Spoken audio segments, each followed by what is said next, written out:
Halo, selamat sore teman-teman semuanya. Assalamualaikum warahmatullahi wabarakatuh. Sesuai schedule hari ini, kita akan mengadakan live chit-chat dengan Kak Merisa. Dia adalah awardee LPDP dengan kampus University of Bristol di Inggris. Nah, buat teman-teman yang ingin tanya-tanya nanti, boleh di kolom komentar ini ya teman-teman, silahkan bertanya bebas, baik beasiswanya, baik kampusnya, atau apapun itu. Nah, sambil menunggu Kak Merisanya, tadi saya udah remind juga. Jadi teman-teman, nanti malam kita ada agenda juga ya teman-teman. Kita akan mengadakan short course chapter 6 dengan Miss Yumna dengan materi TOEFL structure. Jadi teman-teman misalnya nih bagi teman-teman yang belum ikutan belajar online dengan Flip, nanti teman-teman bisa lihat dulu gimana sih belajar online-nya gitu. Pastinya kalau di Flip itu melalui Zoom ya teman-teman ya, gitu. Dan jamnya short course nanti malam itu 7:30 ya teman-teman, mulainya 7:30 malam sampai selesai gitu. Terus banyak sih yang tanya di DM ya, di DM baik di komentar maupun DM, Kampung Inggris tuh udah buka belum sih Kak? Jawabannya udah. Jadi Kampung Inggris tuh sejak tanggal 24 Agustus ya, kalau 24 Agustus sudah resmi dibuka kembali. Jadi sudah menerima siswa-siswa yang ingin belajar di Kampung Inggris secara tatap langsung atau via offline ya gitu ya teman-teman. Pastinya karena ini juga situasi maksudnya di Indonesia kan masih pandemi ya, masih COVID juga masih belum reda. Nah, bagi teman-teman itu yang ingin datang ke Kampung Inggris, pastinya harus membawa surat bebas COVID gitu ya. Jadi wajib banget teman-teman kalau mau belajar di Kampung Inggris wajib banget bawa surat bebas COVID. Karena kenapa? Nanti data teman-teman ada gitu. Kita laporan di setiap lembaga itu laporan tentang keadaan siswa gitu, bawa apa enggak. Kalau teman-teman enggak bawa surat rapid test, otomatis nanti pasti bakalan dipulangkan gitu. Jadi amannya kalau teman-teman mau ke Kampung Inggris misalnya dari luar daerah ya, kalau teman-teman dari luar daerah pastikan teman-teman membawa surat bebas COVID gitu. Oke, yang baru bergabung, halo Kak Sinta Naura. Nah ini Kak, halo Kak Merisa nih, udah ada lambe ya nih. Hai Kak. Oke, saya minta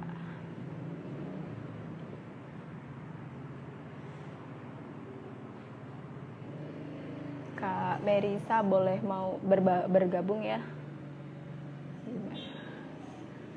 Halo Kak Merisa, boleh bergabung sekarang Kak, jam 15:59 kurang 1 menit, minta bergabung live Kak.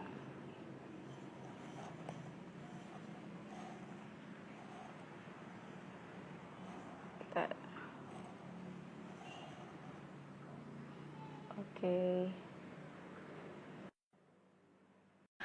Tunggu Kak Merisanya. Oke, sambil menunggu teman-teman. Halo. Ya. Halo Kak, selamat sore. Sore, halo. Lagi di mana nih Kak? Di rumah, menikmati hari Minggu sore. Di Jambi kah? Di Jambi ya Iya, Kak di Merisa? Jambi. Oke, berarti udah lulus dong Kak Merisa ini ya? Iya, udah selesai itu tahun kemarin, 2019. Terus baru di wisuda Februari awal kemarin, terus pulang setelah di wisuda. Oh, belum corona nih ya Kak ya? Iya, pas banget. Jadi kayak berita virus corona itu udah ada Desember kan sebenarnya dari Cina. Tapi waktu Betul. itu belum sampai ke UK, jadi waktu itu di UK masih masih seperti biasa. Cuma memang teman-teman yang dari Cina yang waktu itu mau mau graduation juga nggak bisa datang. Terus ya jadi sempat wisuda angkatan 2020 wisuda. Mantap, mantap. Sempat Iya. wisuda di UK ini, Iya. alhamdulillah. Nggak wisuda online ya. Oh, nggak apa-apa, Iya, yang penting sama-sama lulus. iya sih, betul, betul, betul. Gimana nih Kak kabarnya di Jambi? COVID-nya di sana? eh Kemarin itu sempat naik lagi, naik banget.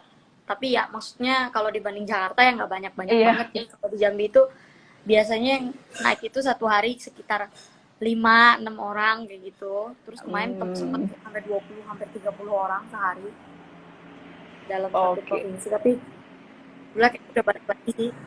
Udah mulai ter apa Udah terkendali. apa ya? Wis, alhamdulillah, alhamdulillah. Gimana nih Kak? Saya kok nggak denger ya? Oh enggak, tadi cuma ngomong semoga jangan naik-naik lagi. Iya betul. Semoga segera reda corona ini ya. Bener. Biar Amin. Mm-mm. Amin. Beasiswa juga belum pada buka nih. Ada sih yang buka tapi Ya, belum banyak. Apalagi ya, beasiswa yang ditunggu-tunggu nih Kak. Kayak beasiswa yang ke Kak Rai LPDP. Iya nggak? betul. Belum belum Sama sekali. buka-buka. Ah. Heeh, betul. Kemarin nih Kak mau nanya-nanya ya Kak. Waktu Kakak setelah lulus itu kan daftar daftar LPDP gitu kah atau gimana Kak? Ya, jadi aku kebetulan angkatan tahun 2012. Jadi selesai kuliah S1 itu 2016. Cuman memang waktu itu sebenarnya udah selesai sidang di bulan Juli. Cuma udah dengar-dengar LPDP waktu itu. Karena waktu itu ada senior yang juga dapat LPDP dan kebetulan juga ke UK. Nah, waktu itu sebenarnya udah pengen coba ngetes nih beasiswa S2 ke luar negeri kayak gitu kan. Apalagi karena jurusanku pendidikan bahasa Inggris kan. Pendidikan. Dan pasti ada lah Woi, kayak ya mimpi anak-anak bahasa Inggris kan pastinya pengen ke negara yang pakai bahasa Inggris gitu kan.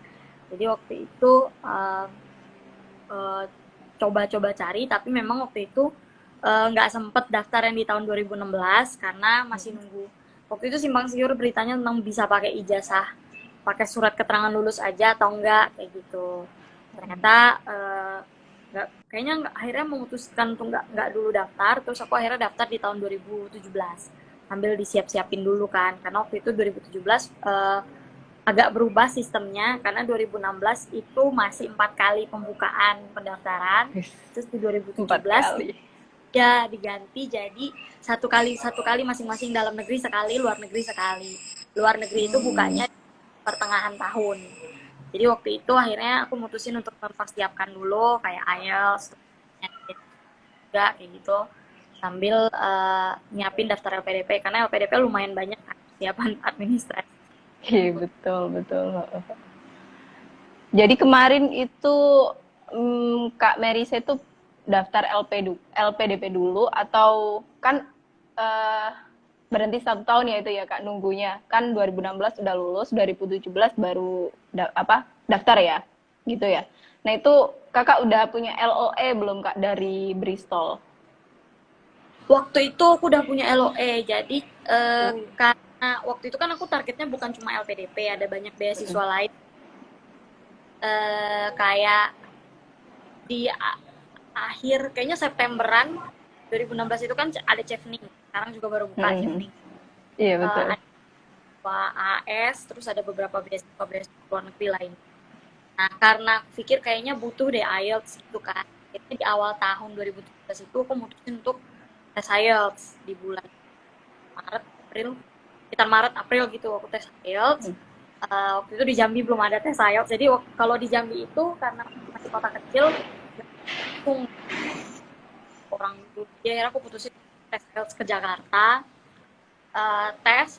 Nah setelah tes, dari IDP-nya waktu itu aku tes IELTS di IDP dan mereka nanya mau nggak pakai mau nggak daftar kampusnya bareng sama kami gitu. biayanya semua Oh, gratis. mantap, mantap. Akhirnya aku putusin, oke, kalau misalnya gratis, why not, kayak gitu kan. Akhirnya aku coba buat daftar beberapa kampus, kalau nggak salah 3 kampus di UK, 3 kampus di Australia, buat jaga-jaga buat punya LOE. Karena kayak waktu itu ada lah gosip-gosipnya pasti kan, kayak LPDP kalau punya LOE mungkin lebih besar kesempatannya kayak gitu kan. Jadi akhirnya ya udah sih, karena memang udah punya IELTS juga, akhirnya aku daftar. Jadi waktu ngedaftar LPDP di bulan Juni itu, aku udah masukin LOA Bristol, memang Bristol. Oh gitu. Memang targetnya di Bristol ya kak ya? Iya, jadi sebenarnya targetnya sih agak galau-galau juga gitu, pengen Leeds juga waktu itu. Terus waktu waktu itu juga sebenarnya tertarik ke Australia buat ke UNSW, University of New South Wales yang di Sydney. Tapi setelah berbagai pertimbangan akhirnya mutusin buat masukin Bristol, karena secara ranking kalau nggak salah juga Bristol lumayan tinggi waktu itu kan. Oke, oke. Kak, aku kepo lagi nih yang apa tadi kakak kan bilang sebelum tes IELTS, lembaga tersebut menawarkan untuk sekalian daftar kampusnya, iya kak ya? Itu kakak udah dapet IELTS-nya apa belum kak? Udah dapet waktu itu. Jadi kan tes Oh, udah IELTS dapet. di bulan-bulan April, berarti kan kalau nggak salah berarti result hasilnya kayak sekitar hampir bulan April akhir atau Mei gitu kalau nggak salah, lupa. Terus berapa setelah itu tuh mereka telepon, jadi kayak ditanya, ini kemarin Mbak Melisa kan daftar IELTS, setelah keluar hasilnya kira-kira ditanya gitu loh, kemarin tes IELTS buat apa kayak gitu. Jadi aku jawab, kebetulan tes IELTS buat persyaratan daftar beasiswa, aku bilang kayak gitu. Oh, katanya gitu. Udah coba daftar ke kampus-kampusnya kak, katanya gitu. Kalau belum, kita bisa bantuin daftar, katanya gitu. Ya udah coba. Oke, oke. Mantap deh, enak dong kalau gitu.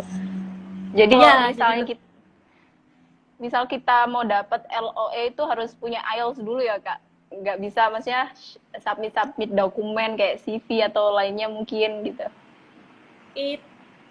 itu tergantung dari kampusnya. Jadi kan LOE itu juga ada 2 jenis, ada LOE conditional sama LOE Oke. unconditional. Em, karena kita rencananya keluar negeri, pasti kan kemampuan berbahasa Inggris kita ada Hmm. berbeda. Dan selain bahasa kan ada persyaratan-persyaratan. Cuma memang persyaratan bahasa ini lumayan kompleks. Jadi kalau seandainya memang kita submit dan pun diterima, mereka pasti akan cuma memberikan LOE kondisional, yang artinya LOE ini bersyarat. Nah, syaratnya yaitu di send IELTS-nya misalnya sebelum IELTS-nya. sebelum nah, atau kadang-kadang juga ada yang IELTS-nya belum cukup Hmm? gitu. Jadi juga dapatnya LOE kondisional dulu biasanya. Oke, oke, oke. Kalau gini kak, kalau kita kan dapatnya LOE kondisional, nah itu ada Mm-mm. nggak sih batas-batasnya kak ya, maksudnya kan kalau LPDP kan ada batasnya ya, kita kalau sudah diterima misal belum punya LOE kita dikasih 1 tahun ya kayaknya 1 tahun untuk mendapatkan LOE dan kampus ya. Nah itu kalau kita dapat LOE yang kondisional yang kita nggak punya IELTS itu ada jangka waktunya gitu juga nggak kak? Kayaknya sama sih, tetap 1 tahun kalau dari LPDP-nya ya. Kan ini memang harus diproses lagi karena sekarang kan peraturan banyak yang baru. Eh, Kalau nggak salah, LOE conditional ini ya dihitungnya berarti memang belum fix ke kampus itu kayak gitu. Hmm. Jadi, bisa jadi dari LPDP-nya tetap ditunggu sampai yang dapat condition, yang unconditional, karena kan Unconditional. uh, jadi gini, LOE conditional itu berarti dokumen lain supaya kita bisa dapat LOE unconditional. Hmm. Ketika kan LPDP terpisah nih persyaratannya, punya nggak Hmm. punya LOE bisa aja lulus kayak gitu kan. Memang Iya itu betul di luar, betul. di luar itu. Jadi seandainya nih A, dia itu daftar beasiswa LPDP. Terus selama proses daftar LPDP dia juga sambil daftar kampus dan ternyata dia baru dapat LOE conditional. Nah, ketika itu nggak bermasalah dengan LPDP-nya, cuman memang kan LPDP ini nanti akan memproses pembayaran ke kampus, terus memproses Iya. juga urusan keuangan lah kayak gitu. Nah, urusan keuangan itu baru bisa diurus kalau memang LOE conditional sudah diaccept di kampusnya. Jadi kalau LOE conditional nggak bisa, terus LOE unconditional semua berkas sudah lengkap baru bisa keluar nanti. Kalau di UK itu namanya apa ya, kok aku lupa nama dokumen. Pokoknya ada satu dokumen yang dipakai untuk mendaftar visa.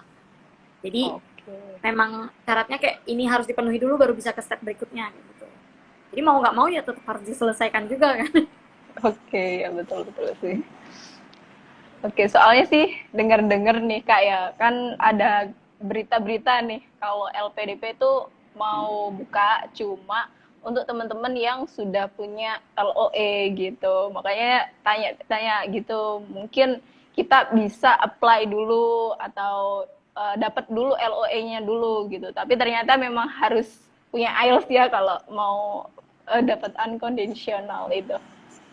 Mau nggak mau tetap harus butuh IELTS sih. Itu kayak Oke, di pintu pintu. jendela Oke, keluar siap gitu, siap. itu poin penting sih kalau Iya betul sih. Memang kalau kita mau luar negeri ya kita wajib punya IELTS ya kak. benar-benar. Berarti kakak nih kan jurusan bahasa Inggris nih. Berarti waktu belajar IELTS langsung jago ya kak ya? Ya nggak jago juga sih, memang belajar juga kebetulan aku lumayan mendadak. Jadi sebenarnya belum ada rencana tes IELTS nggak ada rencana tes IELTS di luar kota.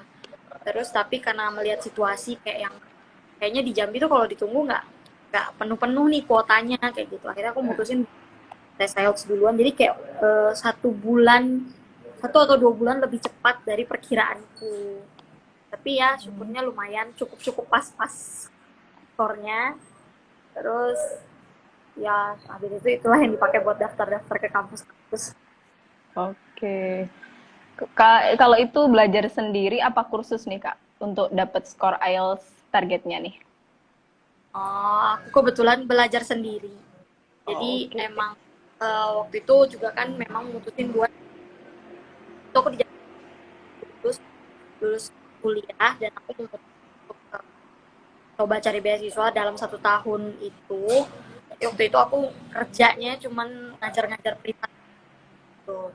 Nah, jadi sambil ngajar itu aku pakai waktunya buat belajar. Kebetulan kan ngajarnya juga bahasa Inggris, jadi tetap dipakai gitu loh bahasanya. Iya. Terus Oke, oke, oke. Jadi belajarnya sendiri ya kak ya? oh, Berapa lama tuh Kak biar targetnya kalau Inggris kayaknya 7 ya Kak ya skornya ya? Inggris ada yang 7, kebetulan aku dapat 6,5 waktu itu karena memang awalnya targetku 7, balik lagi kan yang tadi aku bilang sebenarnya target minimal lagi kan 7 gitu loh, akan lebih baik lagi kalau lebih dari 7. Jujur kemarin itu karena buru-buru, terus kayak ada beberapa skill yang aku nggak bener-bener latih, misalnya kayak speaking dan writing, karena aku nggak banyak temen yang bisa diajak latihan waktu itu, apalagi speaking. Iya Eh, betul. ada bagian-bagian yang lumayan bikin aku targetnya nggak segitu kayak. Jadi kemarin 2017 itu skor aku 6,5 overall, yang sebenarnya harusnya 7 sih, tapi kebetulan di beberapa kampus Bristol salah satunya jurusan masih nerima setengah overall dengan minimal skor matematiknya 6. Jadi kebetulan dapatnya jadinya tetap unconditional. Oke, oke. Ini ada pertanyaan nih Kak, mungkin bermanfaat juga. Dari Vera Nur Hasna, kayak gimana sih Kak tes IELTS? Saya belum pernah soalnya, saya juga belum nih. Gimana sih Kak? Bisa diceritakan nggak waktu tes IELTS-nya itu gimana? Jadi waktu itu ini pengalamanku ya, berarti tahun 2017 waktu itu. Jadi aku mau tes IELTS itu di Jakarta Utara di IDP Kelapa Gading. Em, jadi tesnya pagi jam 8, setengah 8 udah harus kumpul di situ. Itu dikasih alamatnya, mereka cukup detail karena kan tesnya nggak main-main kan, harganya juga nggak murah kayak gitu. Nggak main-main juga. Iya, terus jadi waktu itu kita datang jam setengah 8, registrasi segala macam. Jadi pagi-pagi itu datang dipanggil satu persatu, mereka cek dokumen kita. Jadi mereka ngecek paspor, bisa terus di foto untuk keperluan. Terus setelah itu dikumpulin pesertanya dalam satu ruangan. Satu ruangan itu isi 20 orang. Kayak gimana kita tes IELTS satu ujian biasa sih. Pokoknya dikit gitu. Terus diisi dengan listening dan reading. Jadi itu skill test. Nah setelah itu, setelah listening dan reading, ya berapa lama ya? Kok lupa. Kalau nggak salah reading itu berapa jam gitu. Terus listening juga lumayan, waktu kayak 40 menitan. Setelah itu istirahat, peserta dibolehin keluar. Terus di dinding sekitaran gedung yang dipakai untuk tes itu udah ditempel jadwal untuk tes speaking. Oh tadi setelah listening, reading ada writing. Writing juga menulis di tempat. Jadi di ruangan yang sama itu 3 skill diselesaikan. Setelah itu baru tes speaking. Nah, tes speaking itu memang tergantung jadwalnya. Jadi ada yang siang, ada yang pulang dulu makan siang, ada yang sore dulu baru datang lagi. Kebetulan aku dapat yang benar-benar setelah jam makan siang. Jadi kayak harusnya jam 1, tapi waktu itu setengah 1 tuh aku udah dipanggil. Jadi kayak untung aku udah ada di situ, terus kayak udah kaget-kaget gitu kan, belum makan siang yang full kayak gitu ya ampun. Terus ya tes setelah itu pulang. Kayak sampai siang jam 2 jam 3-an semua prosesnya selesai. Habis itu ya udah tinggal nunggu aja hasilnya. Kalau nggak salah 14 hari kerja, beberapa hari aja ya. Udah lama banget aku udah IELTS dari 2017. Udah 3 tahun nih. Iya. Berarti ada jedanya ya, ya Kak. Listening, reading, writing, terus jeda ke speakingnya. Ya, Gitu. jadi potong jam siang sih harusnya. Karena kan itu dari pagi kan. Start tesnya kalau nggak salah jam 9 atau jam setengah 9 gitu udah masuk ruang. Kalau nggak salah, total 4 jam ya Kak semuanya? Kurang lebih 4 jam. Sama speaking? Ya, karena speaking nggak lama. Ini tuh cuma... Oke. Speaking itu kan dibagi jadi 3 part. Yang introduction, terus ada monolog yang dia kasih topik, terus kita disuruh cerita. Terus baru yang deep-nya, like continuous-nya. Nah, itu paling lama kayaknya nggak sampai 30 menit dari dalam itu, pokoknya cepet banget. Dan kayak setelah keluar tuh kayak baru ya ampun, what did I say before kayak gitu. Setelah ya kayak udah pasrah kayak gitu. Oke. Menurut kakak nih di IELTS yang paling sulit itu di skill mana nih Kak? Kalau menurutku pribadi, aku pribadi sih merasa skill writing yang paling susah. Karena kalau aku sendiri kan aku belajar otodidak, jadi kan aku dan setiap hari aku harus ada target skor berapa yang tercapai kayak gitu. Nah, karena listening dan reading itu kan selalu banyak contoh soalnya. Aku pakai buku-buku Cambridge yang IELTS itu kayak gitu kan. Jadi kayak aku kerjain terus cek, terus coba kerjain di under pressure yang dites gimana, pasang timer kayak gitu. Nah, tapi writing dan speaking itu kebetulan kan nggak bisa dites kayak gitu, nggak bisa latihan. Iya betul. Itu jadinya miss-nya di situ karena biarpun aku latihan, terus aku minta tolong temenku yang cek tuh nggak segampang itu kan dapat feedback yang sesuai. Terus juga betul. Cek rubriknya segala macam tuh masih abu-abu. Memang salahku di situ sih. Aku masih waktu itu kayak merasa belajar skill writing itu banyak-banyak dari reading aja gitu. Jadi kayak aku memperkaya vocabku tapi nggak dipraktekin. Jadi ya susah juga gitu ternyata pas di prakteknya. Jadi ya. Iya, sempat bertanya-tanya nih, kan belajarnya otodidak, sedangkan di writing sama speaking itu kan harus ada feedbacknya gitu kan Kak ya. Maksudnya kan kita nggak bisa kayak listening sama reading kan sudah pasti ada kunci jawabannya. Nah, kalau di speaking sama writing itu setahu saya itu skornya itu fleksibel gitu nggak sih Kak? Kayak ya harus sesuai dengan eh, apa ya skill yang di dalamnya gitu nggak sih? Benar, jadi mereka kan sebenarnya IELTS speaking dan writing itu ada rubriknya. Itu bisa diakses. Jadi kayak rubrik penilaian tuh udah ada. Jadi sebenarnya kita udah tahu apa sih yang skornya tinggi kayak gitu.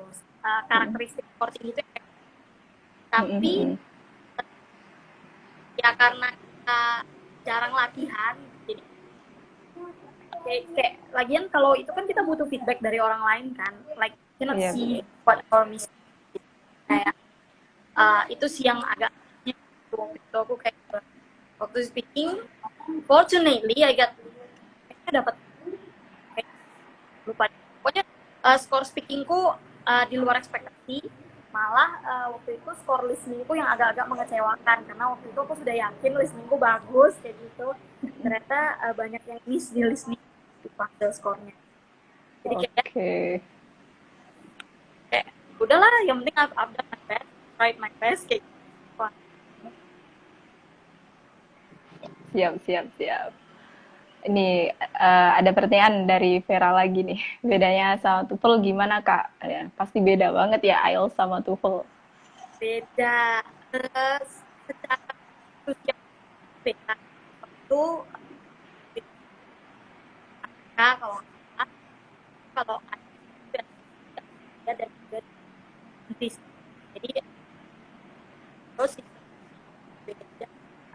Jadi aku belum pernah ikut tes TOEFL yang CBT atau IBT, jadi aku kurang takut karena kalau di CBT dan sama cuma kalau dari TOEFL biasa, TOEFL ITP yang pernah yang kalau di Jakarta itu itu itu beda.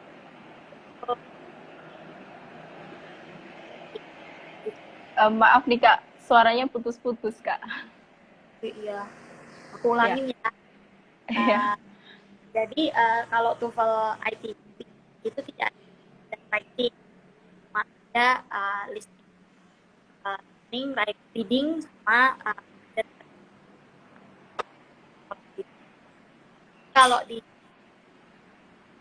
IELTS itu kan 4 skill di dan itu yang speaking itu kita ngomong langsung sama native speaker.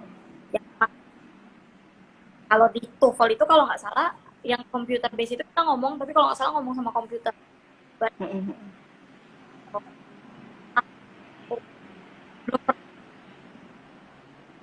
Iya, betul.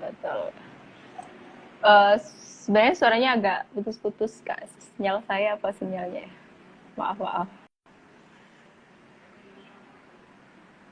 Jadi teman-teman kalau Halo, untuk udah perbedaan, membaik kah? iya dengar Kak.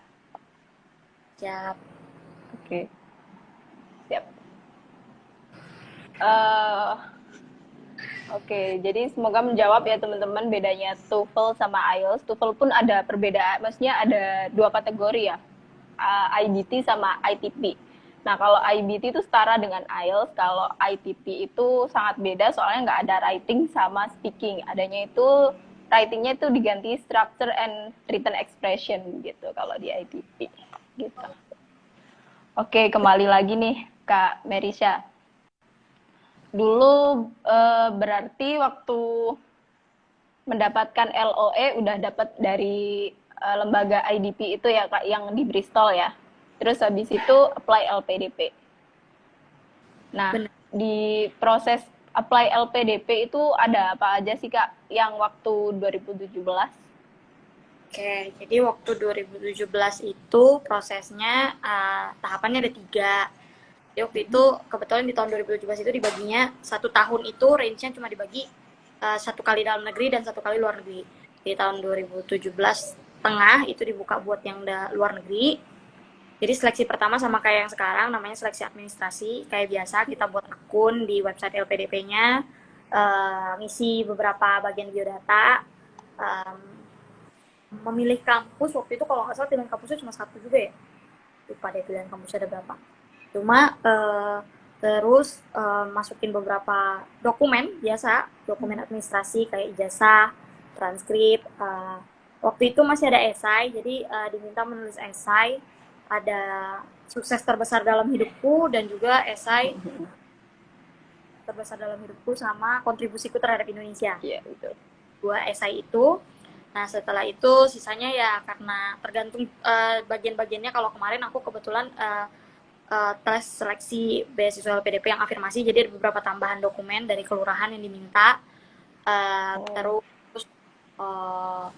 ada dokumen kesehatan, jadi minta surat sehat dari rumah sakit daerah, terus juga hasil tes TB sama surat rekomendasi dan bagian-bagian dokumen kecil kayak gitu, terus disubmit, terus nunggu hasil pengumuman. Setelah itu diumumkan siapa yang lolos ke seleksi komputer waktu itu, seleksi berbasis seleksi online, apalah gitu bahasanya. TPA kalau nggak saya, nggak saya. Nah, di tahun 2017 belum ada TPA. Oh, Jadi, belum. 2017 sudah ada seleksi online, tapi belum ada TPA. Waktu itu cuma ada seleksi kayak seleksi psikologi gitu. Jadi aku lupa apa. Jadi waktu itu masih online. Jadi kalau aku di Jambi aku bisa ngerjainnya di Jambi. Kalau aku di tempat aku ada tuh aku bisa ngerjainnya. Terus jadi aku cuma kayak waktu itu dikasih link dari LPDP, terus disuruh ngejawab kayak sekitar 2 jam lebih gitu ngerjain soal. Dan soalnya tuh kayak soal tes psikologi sih, kayak pertanyaan yang setuju nggak setuju, sangat dari yang 5 Likert scale yang kayak gitu. Terus cuma itu doang. Terus selesai dikabarin lagi, disuruh nunggu sampai kabar seleksi substansi. Nah, seleksi substansi ini memang yang paling berat kan katanya kan. Jadi seleksi substansi itu seleksi yang paling panjang prosesnya, kayak paling banyak persiapannya gitu. Waktu itu aku mutusin tes substansi di Padang, seleksi di Padang karena afirmasi ada yang di Padang. Seleksi substansi itu rangkaiannya kurang lebih ada seleksi penulis esai on the spot, menulis esai di tempat, terus ada fokus grup LGD, leaderless group discussion, terus ada seleksi wawancara. Hari itu aku kebetulan langsung 1 hari itu, ada yang 2 hari, biasanya jadwalnya 2-3 hari. Kebetulan aku dapat jadwal yang langsung dari pagi sampai sore. Jadi pagi seleksi essay on the spot, terus setelah itu nunggu dipanggil buat LGD. Setelah itu nunggu lagi sampai sore buat interview. Sore banget, aku waktu itu orang terakhir yang diinterview di hari itu. Jam 4 gitu, udah kusut banget, panitia juga capek gitu kan. Orang terakhir di rowku tuh udah nggak ada orang lagi. Aku orang terakhir yang diinterview, terus setelah itu pulang nunggu lagi sampai diumumin. Jadi kalau nggak salah itu saat pendaftaran sekitar Juni, kalau nggak salah terakhir daftar itu Juni, administrasi seleksi penutupan tutup seleksi administrasi itu Juni, dan pengumumannya itu sekitar di bulan Oktober akhir atau di awal November. Waktu itu sempat diundur. Jadi itu bulanan proses tesnya sendiri, 3 kali seleksi. Nah, kebetulan cuma sekali yang keluar kota, jadi lumayan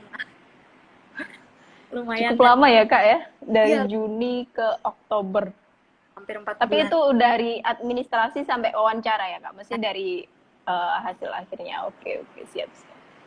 Menurut Kak Marisa nih, di LPDP tuh yang paling susah di bagian mananya Kak? Administrasi kah atau yang lainnya? Kalau pribadiku sendiri sih yang paling butuh persiapan banyak itu yang seleksi substansi ya jelas. Jadi karena kan itu tahap penentu kayak gitu kan. Setelah itu kita lulus atau enggak dan nggak ada seleksi lagi gitu. Iya betul. Sedangkan banyak banget tipe-tipenya kayak leaderless group discussion sama itu kan yang paling menarik sih menurutku leaderless group discussion, tapi ternyata yang paling bisa dibilang paling sulit dan paling banyak persiapannya itu interview, karena ya gimana lah, sama aja kayak kerja gitu kan.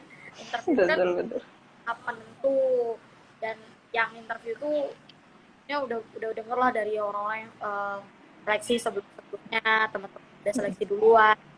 Udah berpengalaman banget nih. Ada pertanyaan yang sulit, gimana kalau nggak bisa jawab. Belum lagi karena seleksinya buat luar negeri, jadi semua proses itu dilakukan dalam bahasa Inggris. Bahasa Inggris. Eh, Iya. ada pressure tambahan kan kayak gitu. Belum lagi kalau Oke. kita ketemu sama say waktu LGD mereka keren-keren banget. Cuma untungnya teman-teman waktu seleksi lumayan menarik, baik-baik sih mereka. eh, apa ya, mereka welcome banget kan, sebagian banyak orang-orang orang-orang padat, jadi kayak ada cerita ngobrol-ngobrol kayak gitu. Jadi kayak tensionnya nggak setegang itu kayak gitu, dan orangnya juga nggak rame, jadi kayak bisa saling ngobrol, saling kenal kayak gitu. Yang paling sulit sih persiapannya interview sih kalau menurutku, banyak banget. Interview, betul betul. Betul betul. Gimana persiapannya nih Kak? Apa di Jambi itu ada kumpulan kumpulan pejuang LPDP gitu apa gimana Kak? Di Jambi ada beberapa komunitas dari siswa, cuman waktu itu karena aku baru lulus jadi sebenarnya kayak aku sendiri tuh masih belum di awal, karena kalau teman-teman yang lain itu mereka memang dari zaman kuliah gitu. Sedangkan aku sendiri tuh baru mutusin buat tes tuh benar setelah lulus S1. Jadi kayak uh, I will try this tuh beneran kayak memutuskan untuk tes itu setelah itu. Jadi kayak agak-agak awkward juga kan kalau gabung. Sempat ngobrol-ngobrol sama mereka, terus kebetulan ada satu teman yang bareng-bareng tes LPDP juga. Uh, jadi banyak sama dia, tapi aku juga banyak gabung-gabung di grup-grup online gitu kalau dulu di Telegram. Terus jadi kita suka ada beberapa grup tuh yang latihan bareng, latihan apa peer interview kayak gitu sama yang sama tes kayak gitu. Lumayan sering sih, terus aku sering-sering baca-baca blog. Banyak kan award-award yang nulis blog. Kalau 2017 Iya betul betul. kayak webinar apa Instagram live kayak gini tuh kan belum banyak tuh zaman dulu. Jadi kalau 2017 itu aku banyak cari blog, pengalaman-pengalaman yang ditulis sama award-award sebelumnya yang cerita wawancara dulu, pertanyaan apa yang dikasih kayak gitu. Terus aku catat, terus aku kira-kira kalau aku ditanya kayak gini aku bakal jawab apa kayak gitu. Aku prepare dulu. Syukurnya banyak Oke. waktu interview lumayan terbantu dengan belajar-belajar kayak gitu. Iya betul. Jadi apa itu kalau kita ada kumpulannya kan enak sih, maksudnya tahu gimana prosesnya, gimana sih LGD itu, gimana sih interview yang ditanyakan nanti apa aja kayak gitu kan enak ya Kak. Kak. Kalau kita masih, apalagi teman-teman nih yang mungkin baru lulus S1 pengennya langsung daftar, kalau ada pejuangnya kan sesamanya kan bisa saling sharing gitu, enak. Betul, betul. Oke, oke. Nah, Kak, kalau hambatan terbesarnya nih selama meraih LOE sama LPDP itu apa Kak hambatannya? Pernah nggak sih gitu? Sebenarnya luckily aku termasuk yang cukup beruntung karena sebenarnya tes LPDP yang ini itu tesku yang pertama. Jadi aku juga sering banget dengar teman-teman itu tes LPDP itu udah 2 kali misalnya kayak gitu. Jadi kayak lucky banget aku karena memang aku bukan orang-orang angkatan-angkatan awal yang masih nebak-nebak gitu. Ini tesnya gimana sih kayak gitu. Tapi aku udah banyak banget dikasih informasi, bisa cari di mana aja kayak gitu. Jadi sebenarnya tantangan paling besar itu adalah diri sendiri sih. Karena kan ini prosesnya Oke. prosesnya Iya betul. dan dan sebelum itu aku udah tes beasiswa lain dan selalu gagal kayak gitu. Jadi kayak LPDP ini adalah beasiswa beasiswa dari rangkaian selama 1 tahun itu yang beasiswa terakhir yang ingin ku daftar, karena kayak dari timeline itu yang terakhir muncul kan di Juni. Di awal itu sudah ada AS kan biasa di awal tahun tuh Februarian. Terus ada beberapa beasiswa lain juga tuh aku udah ditolak semua, dan itu ditolaknya tuh di awal dari seleksi administrasi udah ditolak kayak gitu. Jadi, Oke. jadi dari diri sendiri yang kayak mulai kayaknya udah deh, kayaknya memang nggak bisa deh lulus beasiswa kayak gini kayak gitu. Malah kan adalah beberapa hari aku tuh ngerasa kayak ya elah kamu kan dari kota kecil kayak gitu loh, orang Jambi gitu kan, maksudnya saingannya tuh orang senasional kayak gitu, wajar lah kalau nggak lulus kayak gitu. Terus orang tua juga kayak masih kayak ragu gitu, ah masa iya sih kamu bisa dapat beasiswa sampai ke luar negeri kayak gitu kan. Jadi kayak makin lama tuh kita yang udah capek. Dan itu sih struggle yang kayak, belum lagi yang paling nggak bisa ditutupi juga kan masalah biaya kayak gitu. Maksudnya kita nyari beasiswa, meskipun beasiswanya nanti biaya kita sekolah, kita kan juga perlu keluar Iya sesuatu. betul. Waktu aku bertes ke Padang kan itu butuh biaya tiket, butuh biaya nginep segala macam. Bahkan dari administrasi waktu daftar tes kesehatan, tes TB segala macam itu juga butuh uang kayak gitu. Gimana kita um, tetap kerja mencari uang tapi juga fokus prepare beasiswa ini kayak gitu. Itu sih jadi kayak tantangannya balik ke diri sendiri kayak gitu. Adalah 1-2 kali tuh capek, yang udah deh, yang udahlah kalau nggak lulus udah kayak gitu. Ya lucky nih Hmm, di oke oke. perjalanan yang terakhir itu malah dapet kan. Jadi kayak bener-bener, dan itu dari Oktober kan, soalnya itu udah kayak 1 tahun aku tuh bener-bener kerja kerja random yang kayak kadang bisa kadang enggak kayak gitu, demi beasiswa yang nggak jelas kapan dapatnya ini kayak gitu kan. Oke. Jadi eh, akhirnya untungnya di Oktober itu dapat kepastian kayak gitu. Kalau enggak mungkin aku udah jaga, ya udahlah S2 pakai biaya sendiri aja mungkinnya kayak gitu. Udah sempet kepikiran kayak gitu, udah sempet kayak udah nyerah aja lah kayak gitu. Tapi quite lucky. Oke, siap-siap. Berarti nggak ada yang instan ya, Kak? Maksudnya pasti ada prosesnya terlebih dahulu. Dari cerita kakak nih, kan pernah gagal beberapa beasiswa. Pernah nggak sih kak, kakak kan di Inggris ya. Di Inggris ini kan lagi pembukaan Chevening nih. Kakak pernah daftar itu nggak? Aku pernah daftar Chevening di 2016. Jadi Chevening itu beasiswa pertama yang aku daftar karena gampang kan daftarnya, Uh, semuanya online kayak gitu kan. Jadi kayak randomly ada nih beasiswa ke Inggris katanya kayak gitu. Coba ngemer, kasih tahu gitu kan. Eh ya udah coba gitu daftar. Random banget, padahal kalau dilihat kan dia butuh pengalaman kerja 2 tahun. Jadi sebenarnya aku nggak bisa ngerti gitu itu hitungannya udah 2 tahun atau enggak, karena kalau dibilang kerja ya aku kerja, tapi kan kerjanya part time kita lagi kuliah, jadi banyak yang kerja ngajar les kayak gitu. Jadi kayak cuma masukin memang nggak lulus kayak gitu. Kalau nggak salah yang kedua itu di bulan September. Jadi waktu itu sempat mau daftar juga buat buat jaga-jaga in case. Waktu itu kan LPDP sebenarnya udah kedaftar kan di 2017, udah lolos di seleksi seleksi administrasi di bulan September itu, udah nunggu seleksi, udah lagi nunggu seleksi ini, seleksi substansi waktu itu kan pengumumannya, apalagi nunggu seleksi online lah gitu. Pokoknya udah setengah jalan di LPDP. Cuma kayak coba nggak ya, coba lagi nggak ya chat nih. Tapi kalau nggak salah yang kedua kali aku nggak jadi coba yang di 2017, tapi 2016 aku coba, nggak lulus. Oke. Itu kenapa nggak, kakak tahu nggak alasannya kalau nggak lulusnya itu kenapa ya? Kalau boleh tahu. Aku kemarin itu kebetulan kalau nggak salah Chevening itu nggak provide review kenapa kita nggak lulus kalau masih di seleksi tahap awal. Tapi aku Hmm, pribadi kayak kalau koreksi diri dan melihat sendiri tuh emang kayak tadi yang dibilang sama, jadi kayak nggak ada sesuatu yang instan. Waktu itu aku daftar itu bulan September, yang artinya kayak aku baru sekitar 2 bulanan lulus setelah S1. Yang daftar itu ya kayak, kan ada pertanyaan tuh kayak apa yang akan kamu lakukan.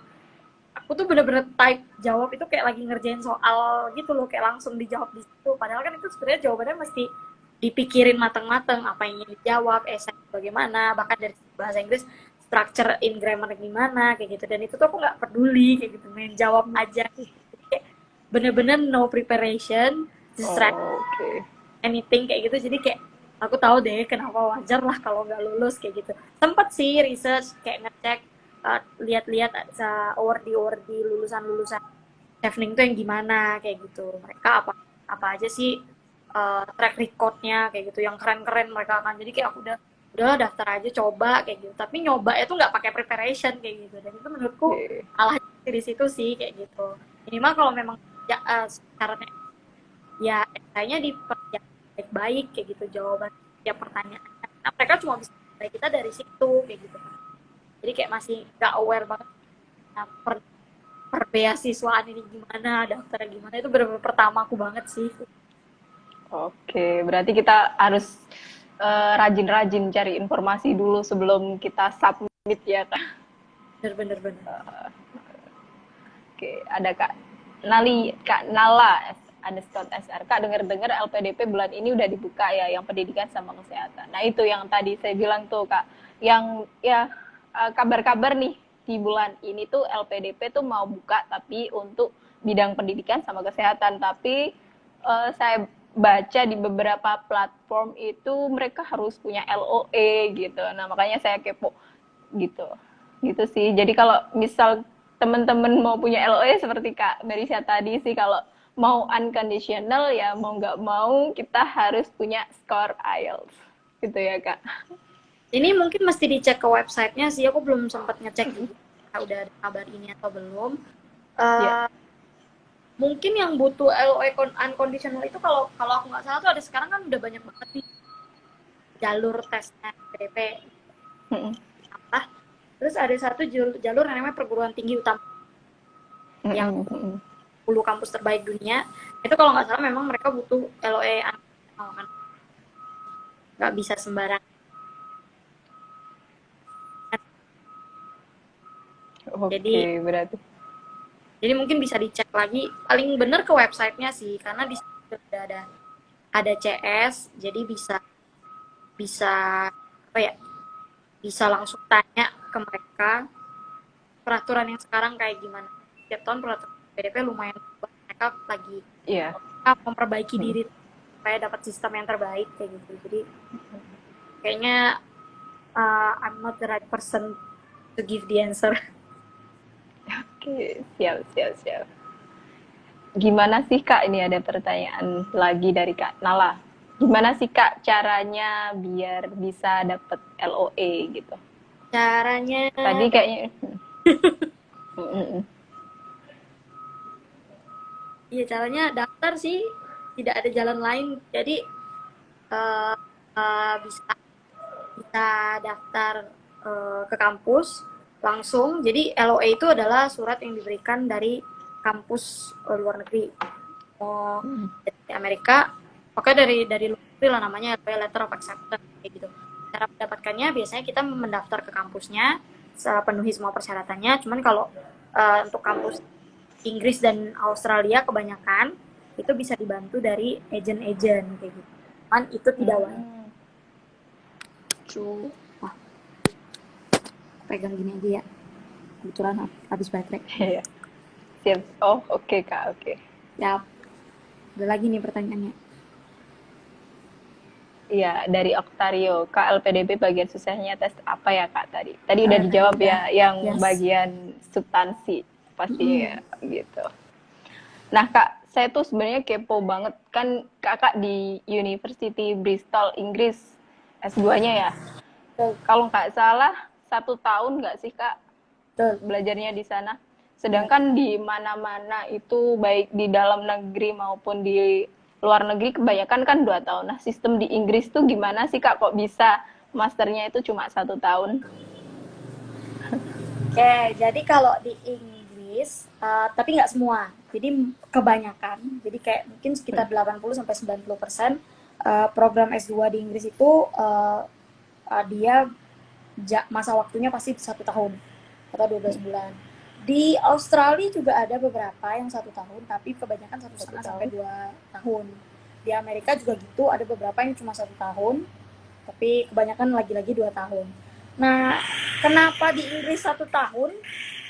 Kayaknya orang Inggris emang suka cepet-cepet gitu, nggak ngerti juga kenapa. Jadi memang mereka memutuskan buat S1-nya juga cuma 3 tahun, S2-nya cuma 1 tahun. Jadi memang cepet banget di sana itu. Jadi kebanyakan S1-nya di sana tuh jurusannya 3 tahun selesai, eh, dan S2-nya 1 tahun karena menurut mereka ya bisa selesai aja gitu dalam waktu singkat kayak gitu. Jadi dalam 1 tahun itu mereka bagi jadi, eh, mereka kan dibagi jadi term. Term itu biasanya 3 bulanan, jadi nggak semester. Biasanya termnya dimulai di bulan September, itu namanya spring term. Kalau nggak salah aku kok jadi lupa urutannya. pokoknya ada springtime, terus nanti itu sekitar September, Oktober, November, dan Desember itu biasanya libur karena ada winter break, ada Christmas break yang panjang banget. Terus setelah itu nanti di sekitar bulan Januari itu disambung lagi, Januari Februari sampai sekitar Maret.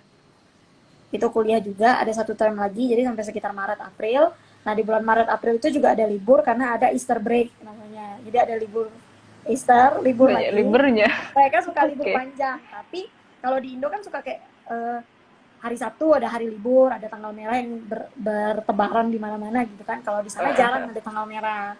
Jadi memang liburnya sekalian panjang kayak gitu kebanyakan. Terus setelah itu, nah biasanya kebanyakan kalau di Bristol sendiri, jadi kuliahnya itu 2 term. 1 term itu biasanya sekitar 2 sampai 3 mata kuliah, dan di term terakhir sekitar 3 bulan sampai 6 bulan terakhir itu dipakai untuk menulis disertasi, atau kalau yang di Indonesia namanya tesis. Jadi setengah belajar di kelas, setengahnya lagi penelitian. Tapi itu tergantung sama program masing-masing kampusnya. Yang aku ambil itu kebanyakan memang program S2 yang pada umumnya diambil di UK, ditawarin di UK, namanya postgraduate taught, yang diajarin. Jadi coursework, ada yang bilang coursework. Jadi masih banyak belajarnya di kelas daripada penelitiannya. Sedangkan aku yakin kenapa kalau misalnya di Indo, misalnya kenapa 2 tahun, karena di Indo memang fokus penelitiannya lumayan besar kan dibanding kalau di luar. Nah, sedangkan kalau di UK ini, kalau menurutku S2 ini tuh kayak lanjutannya S1 kayak gitu. Jadi mereka yang ngambil S2 ini adalah orang-orang yang memang udah mulai tertarik di bidang penelitian kayak gitu. Jadi mereka memang baru mulai belajar, makanya lumayan banyak waktu yang diberikan untuk belajar di kelasnya juga kayak gitu. Jadi kayak masih discussing di kelas, menulis esai kayak gitu masih banyak. Nah setelah itu baru praktek menulis disertasi, dan menulis disertasinya juga nggak banyak sih. Kalau aku waktu itu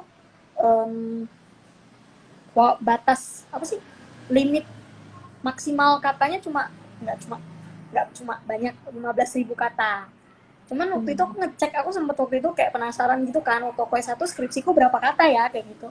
Waktu itu aku balik ngecek file skripsiku aja bisa 17.000 kata kayak gitu loh. Sedangkan yang S1 S2 ini malah 15.000 kata. Jadi kayak mereka memang menuntun kita buat gimana sih merasakan pengalaman meneliti yang sesungguhnya itu di S2 gitu. Jadi kayak kita baru mulai belajar. Nah makanya setelah itu kan banyak juga anak-anak S2 itu yang ditawarkan buat langsung ngambil PhD atau S3 kayak gitu. Karena di S3 itulah yang benar-benar diajak, yang benar-benar terjun buat neliti gitu.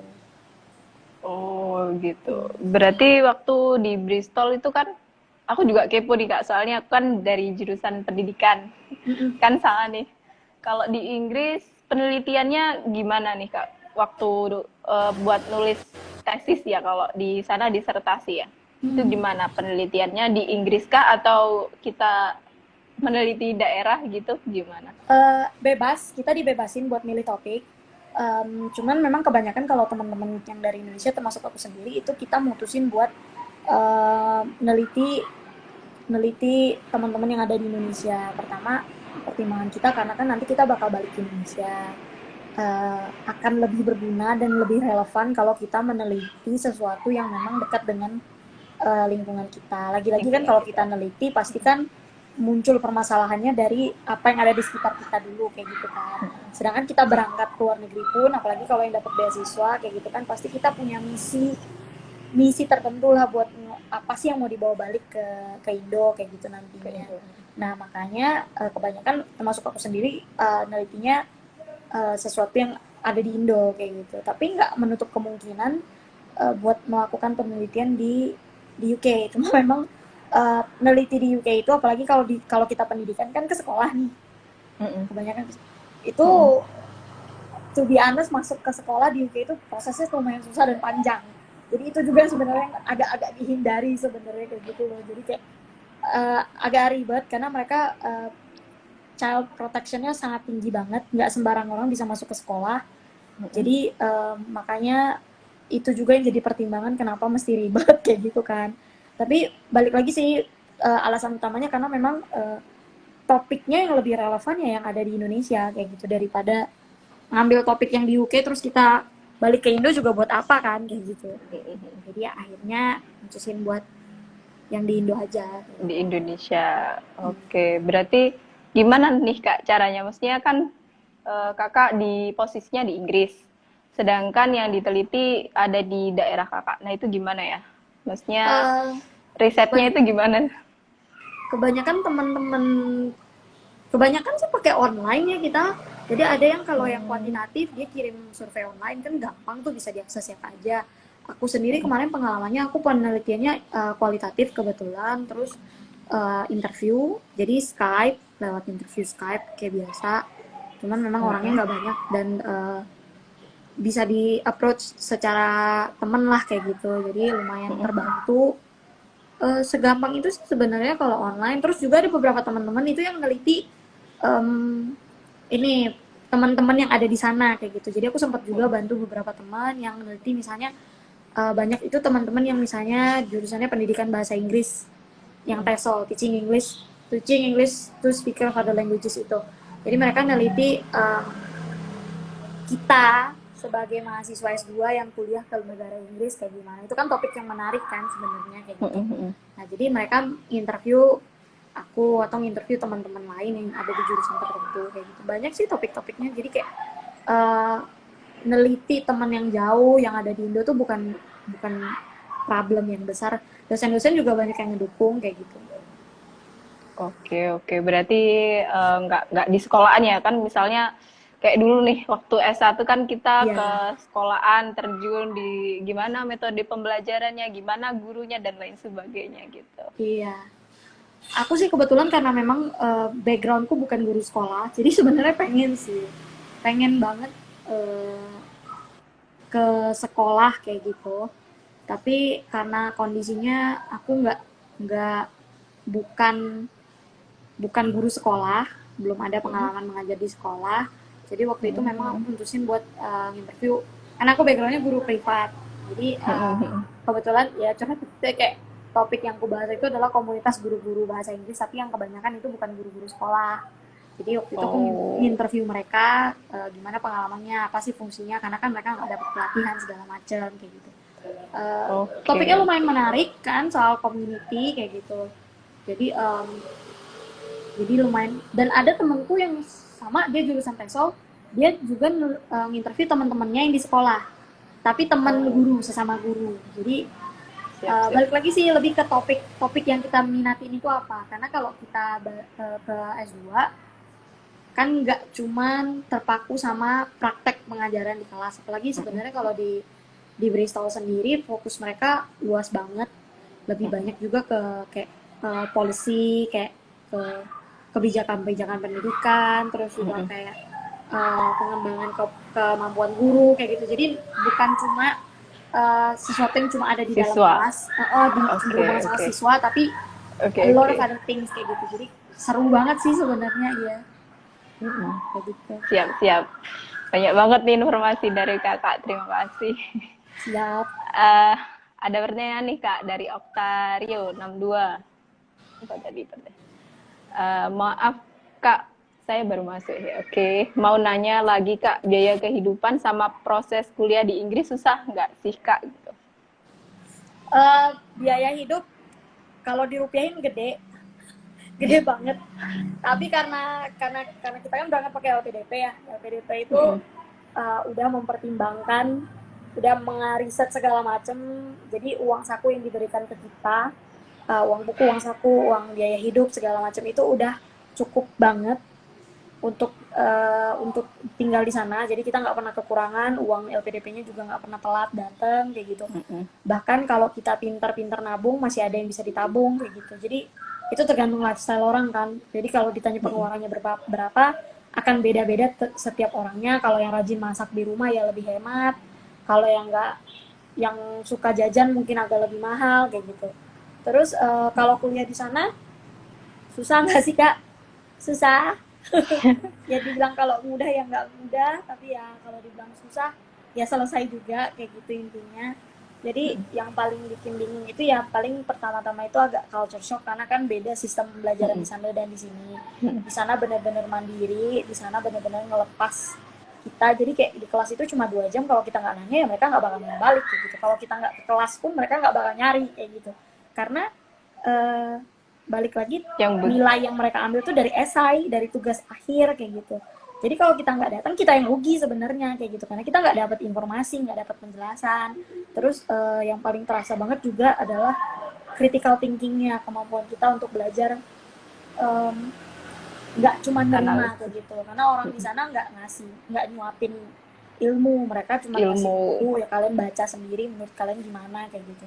Kalau misalnya kita kritis ya bagus, kalau kita ya manut-manut aja ya gitu-gitu aja dapetnya kayak gitu. Jadi ya gimana kitanya aja sih. Kalau aku sih prinsipku kayak ya udah bayar mahal di sini, kalau nggak dimanfaatin dosen-dosennya buat apa kayak gitu kan, sayang dong udah bayar mahal kayak gitu. Jadi rajin-rajin nanya, sering-sering nanya kayak gitu. Paling itu sih. Jadi Harus ya susah tapi bisa lah. harus sering-sering cari informasi sendiri gitu ya, Kak. Bener. Mandiri kalau jenjang master ya. Betul, betul banget. Itu nggak cuma di luar negeri sih, di Indo juga kayak gitu sama. Intinya Iya sih. kan kita udah lebih dewasa secara usia dan secara tingkat level pendidikan juga udah lebih tinggi. Jadi memang diharapin yang S2 ya nggak bakal disuapin lagi kayak gitu. Oke. Ini ada pertanyaan Ini satu ada lagi. dari Kak Yogi nih. Apa Ya. saja yang dipertimbangkan untuk memilih universitas nih, Kak? Em, pertama jurusan, tergantung jurusannya. Jadi misalnya kayak aku pendidikan, rankingnya dicek, ranking kampusnya. Setelah dicek ranking kampusnya, boleh langsung ke website kampusnya. Karena kalau di luar negeri, kampus-kampus luar negeri sudah sangat jelas banget dijelasin di situ. Misalnya kayak aku, waktu itu aku maunya MSc Education misalnya kayak gitu. Terus di dalam MSc Education itu ada banyak lagi pathway-pathway-nya. Kita bisa lihat satu persatu mata kuliah apa sih yang ditawarin di sana. Kira-kira tertarik nggak kita nih dengan mata kuliah yang akan kita ambil nantinya di jurusan itu. Kalau memang udah tertarik, bisa dicek. Jadi misalnya kayak gini, kalau di jurusan pendidikan, kalau lihat ranking, yang ranking satu itu UCL, University College London. Terus tapi kenapa akhirnya aku pilih Bristol kayak gitu? Em, bisa dicek kayak gitu. Jadi kayak aku udah ngecek kampus UCL websitenya dan apa aja jurusan yang udah ditawarkan, mata kuliah apa aja yang ditawarkan, dan menurutku mata kuliah yang ditawarkan di Bristol itu jauh lebih menarik kayak gitu karena waktu itu mereka ada nawarin mata kuliah yang berhubungan sama psikologi, jadi ngomongin brain, ngomongin mind, terus juga ada mata kuliah yang berhubungan sama teknologi yang menarik banget bagiku.